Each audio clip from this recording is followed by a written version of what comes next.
你身邊咧有冇啲屋企人咧脾氣比較大嘅，喐啲咧就會發脾氣咁樣，令到你唔好舒服啊？而你會係點樣去反應咧？你會係以下呢三樣：第一，你可能鬧返佢；第二，你係選擇唔出聲死忍；第三咧就直頭行埋一邊逃避咗件事，不了了之。其實呢三個方法咧都絕對唔健康嘅。今日咧，我想同大家分享一個我初心自創嘅工具，就係3M 啦。希望咧俾到啲啟發大家。第一個 M 咧就係 mood 啦，亦都可以用 emotion 嗰個 M 嘅，就係情緒啦。首先咧，我哋將一啲發脾氣嘅人咧，你嘅心裏邊將佢界分三樣嘢：情緒、語言、訊息，就係 mood、message 同埋 meaning 啦。佢發脾氣係代表住佢喺度表達緊佢嘅情緒，唔代表係佢講嘢嘅內容或者訊息。語言啊，佢可能咧講埋一啲好侮辱，令到你好唔舒服、好難聽嘅說話。但好多時往往呢個咧唔係佢真正嘅訊息嚟噶。好多時咧人咧喺火遮眼嘅時候咧，佢表達唔到佢真正嘅意思嘅，佢會用咗佢僅餘嘅說話嘅能力去表達佢嘅感受。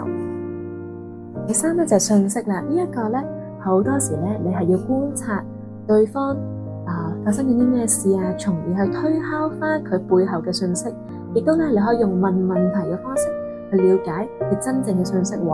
我哋唔好咁快妄下判斷佢真正嘅意思。我舉一個例子啊，如果呢位係太太嚟嘅，佢想鬧你，冇鬼用噶，即係渣啊你。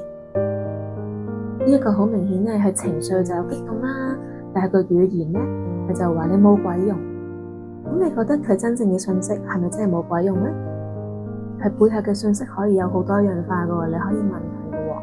譬如可能佢今日工作好大壓力，俾佢老闆啊鬧完，個人就自信心咧就好低，佢就要咧用一啲地方嚟發洩。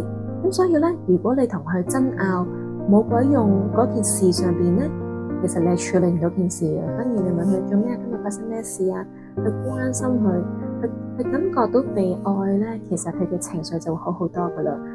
呢個 case 咧特別係適用於咧，如果先生嘅子民咧屬性水比較少嘅，而太太嘅子民屬性咧係外內唔一致嘅，表象係雷啦，裏邊係水啦，呢個情況咧更加常見嘅。因為通常呢啲狀況嘅太太咧就係咩都係自己頂，但係裏邊咧都好需要人哋幫忙嘅。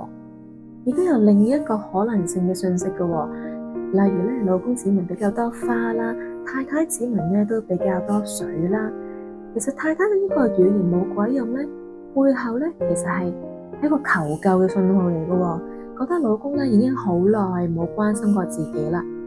咁所以咧太太唔識得用一啲好聽嘅說話，佢就用咗一啲爆發嘅情緒，希望得到老公嘅關注同埋關心咯。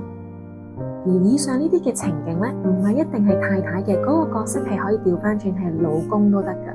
所以咧，當一個人發脾氣嘅時候，如果佢嗰個情緒令到你真係好唔舒服咧，咁當然你可以真係回避一陣，你自己唞 take 個 break， 深呼吸先。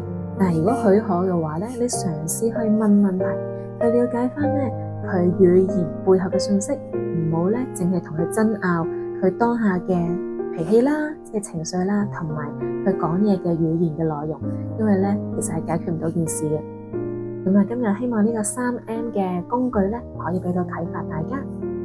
下集再見。